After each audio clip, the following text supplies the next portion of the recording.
Azam Baki hentikan saman RM10 juta terhadap Lalita. Kuala Lumpur, Ketua Pesuruhjaya Suruhanjaya Pencegahan Rasuah Malaysia SPRM, Tan Sri Azam Baki memberhentikan saman yang dikemukakan beliau terhadap whistleblower penyelidik kanan Pusat Memerangi Kronisme dan Korupsi C4, K. Lalita. Tuntutan saman fitnah itu adalah berhubung penerbitan artikel Business Ties Among MACC Leadership. How deep does it go?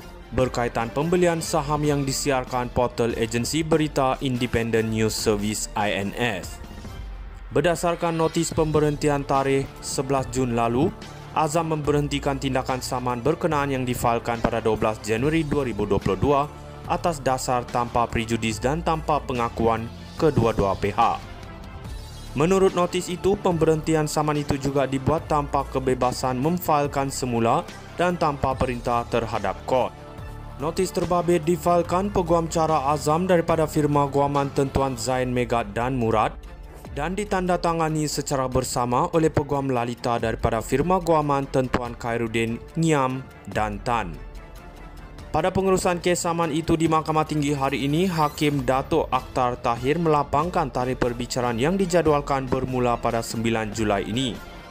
Azam Baki mendakwa Lalita selaku defendant turut berkongsi pautan artikel di laman Twitternya atas nama Lalita Velvet untuk disebarkan kepada umum dan pautan kepada kedua-dua artikel masih boleh diakses sehingga kini.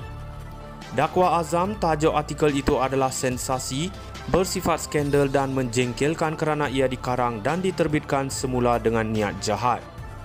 Beliau mendakwa ia berniat jahat bagi memberi kesan serta gambaran amat buruk kepada pembaca bahawa plaintiff seorang penjawat awam yang korup atau menyalahgunakan kedudukannya sebagai seorang pegawai tinggi SPRM untuk kepentingan sendiri atau adik-beradiknya.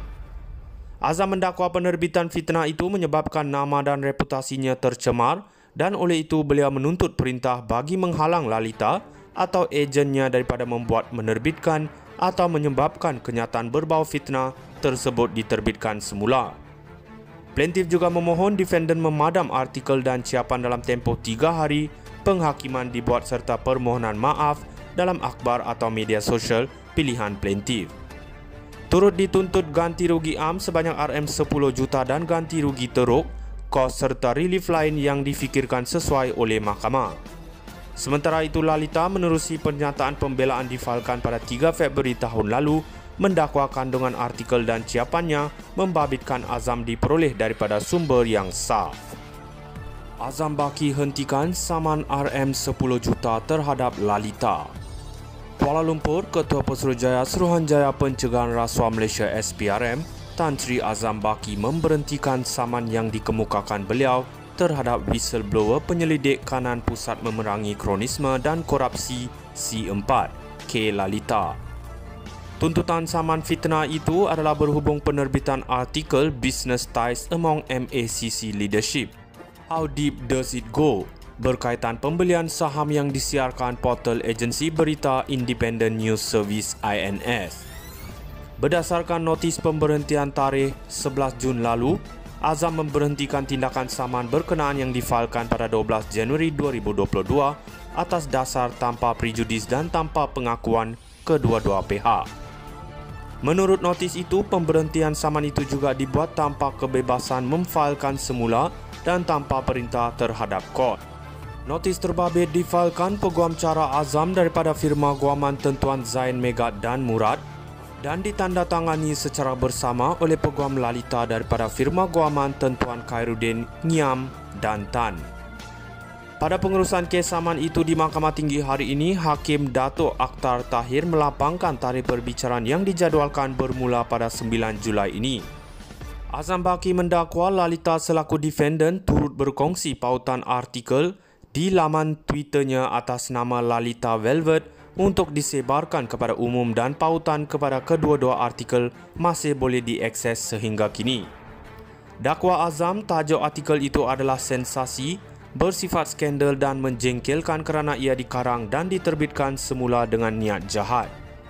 Beliau mendakwa ia berniat jahat bagi memberi kesan serta gambaran amat buruk kepada pembaca bahawa plaintiff seorang penjawat awam yang korup atau menyalahgunakan kedudukannya sebagai seorang pegawai tinggi SPRM untuk kepentingan sendiri atau adik-beradiknya. Azam mendakwa penerbitan fitnah itu menyebabkan nama dan reputasinya tercemar dan oleh itu beliau menuntut perintah bagi menghalang Lalita atau ejennya daripada membuat, menerbitkan atau menyebabkan kenyataan berbau fitnah tersebut diterbitkan semula. Plaintiff juga memohon defendant memadam artikel dan ciapan dalam tempoh 3 hari penghakiman dibuat serta permohonan maaf dalam akhbar atau media sosial pilihan plaintiff. Turut dituntut ganti rugi am sebanyak RM10 juta dan ganti rugi teruk, kos serta relief lain yang difikirkan sesuai oleh mahkamah. Sementara itu, Lalita menerusi pernyataan pembelaan difalkan pada 3 Februari tahun lalu mendakwa kandungan artikel dan ciapannya membabitkan Azam diperoleh daripada sumber yang sah. Azam Baki hentikan saman RM10 juta terhadap Lalita. Kuala Lumpur, Ketua Pesuruhjaya Suruhanjaya Pencegahan Rasuah Malaysia SPRM, Tan Sri Azam Baki memberhentikan saman yang dikemukakan beliau terhadap whistleblower penyelidik kanan Pusat Memerangi Kronisme dan Korupsi C4, K. Lalita. Tuntutan saman fitnah itu adalah berhubung penerbitan artikel Business Ties Among MACC Leadership. How Deep Does It Go?